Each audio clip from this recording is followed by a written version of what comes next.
All right, I spent that whole video rendering trying to figure out my braces. This is what we end up with. I think it's because I didn't have my closing tag on and then these braces. But then I was missing this brace, either that one or that one, I can't remember. But take a look at this. This is how we want it to look. So this is saying, this is a different way of saying just if it's true, then do this stuff. But if it's not, we don't put an else. So this ampersand, ampersand, show form is giving us a true or a false. And then this ampersand is saying, do this stuff if true. So if we're showing the form, then do this stuff, which includes setting the form to false. And then so let's walk through this. We're going to show the new project form that's not currently showing, so we have to quick fix and import that, right? And then we go into the new project form and we pass in on success, do this stuff. So we're going to set show form to false. We're going to go fetch the projects again and then set the projects equal to the data projects if it's successful. On cancel, then we're going to say set show form to false, so it just makes it disappear, but we don't fetch any projects or anything like that. We just hide the form. Okay, so that's showing the form. And then we have to say, well, what if it's not false? What if it's true? And so we can have in here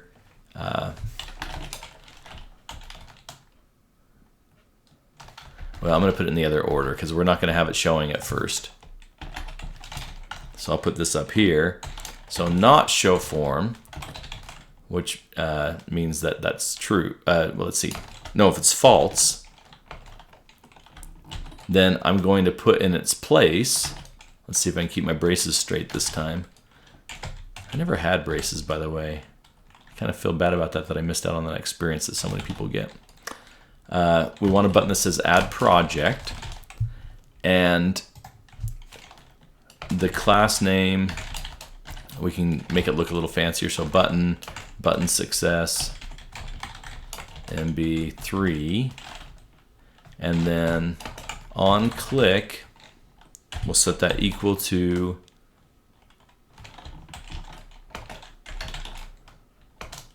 set show form equal to true. All right, so we're going to have a button sitting there, and it will say add project. Now, if they click on that button, it's going to set the show form to true, and if show form is true, then we're going to go allow it to do this stuff. Pop in the new project form, set those things, which includes the new project form, you'll recall, includes a submit button to be able to submit it. Okay. Let's see. That was a lot of work to get this to go. Let's see if we can actually make this happen. My server's still running. npm run dev on the front end folder.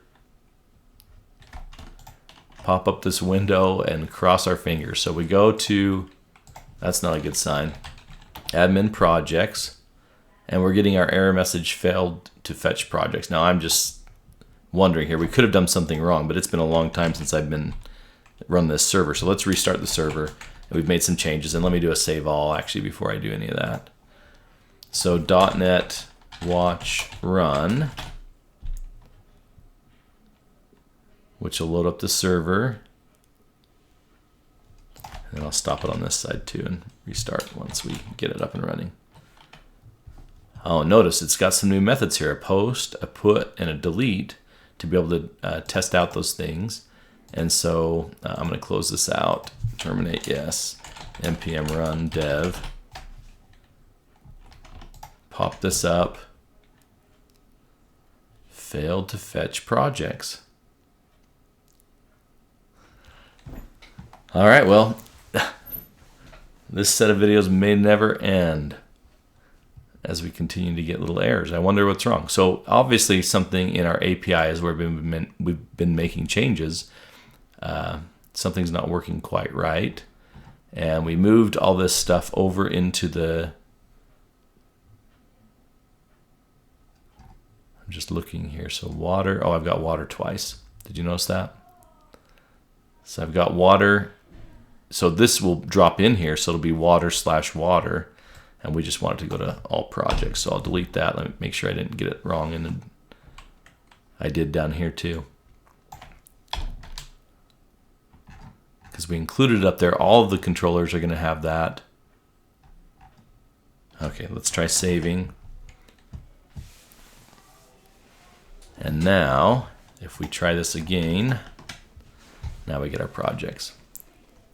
All right, so if I go to the admin projects page, we can now see this add project button. And when I click on it, it pops up this new form, which does not look great, but I'm not going to worry about that right now. And so when I go in now and say test, project type, blah, regional program, yada, impact, one person, project phase, done, project functionality status, Gucci. Okay, so when I say add project, does it do anything? And the answer is no. If I say cancel, it does remove that data. So the question is, did it actually add anything? And it doesn't look like to me it did. So something's not working quite right. Well, we don't add a project. We're not able to. And we can go in and look. We can see, I went and checked with Postman. I'm like, what is going on here? And so your beloved Professor Spencer has gone in and figured this one out for you, which is that the CORS policy is blocking us. So just like before, we've allowed gets. So back to our water controller, we've allowed the gets, but we haven't told it it's okay to do post and delete and put. And so we need to tell CORS that that's okay. Where was our CORS statement? It was in the program CS file. And so we're going to do things a little bit differently here. We're going to build a CORS policy and then implement this policy. Currently, we've just had this one thing with origins.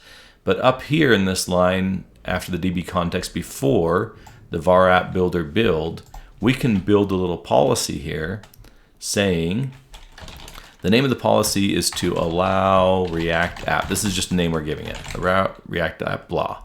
This is not anything. I'll just leave it as blah just to prove that point. And then we're going to say the policy is equal to this. Policy,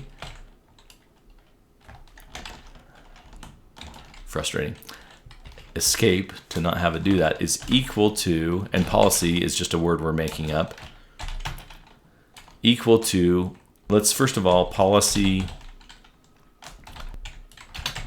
And for our purposes, really, we could just say allow any origin. But if we were trying to do it with origins, we would take this aspect of what we were doing before, so the dot with origins, and we would move that up here to say policy with origins, HTTP.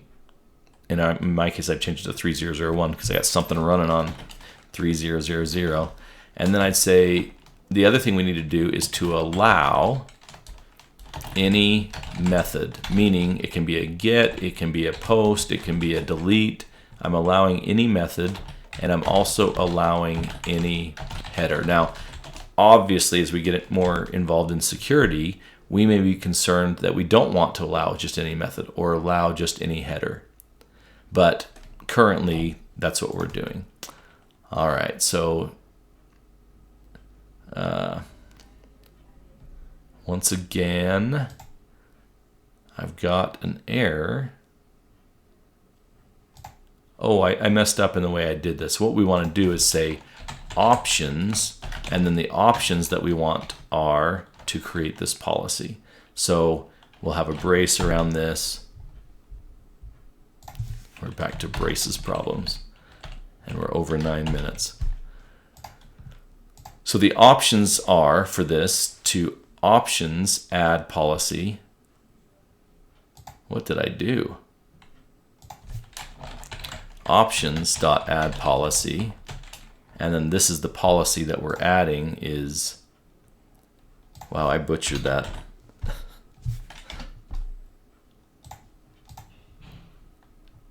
Is this just how my videos are always going to end now? With me with some error, I got 2 dots there, I know that much. Let's get rid of one of those dots. Okay, and then I get rid of a closing brace. We need one more parenthesis. Okay, there we are, we're good. So we'll save that. We've set up the policy here, and then down here, instead of what we had there, we're instead going to use allow React app blah. Spencer out.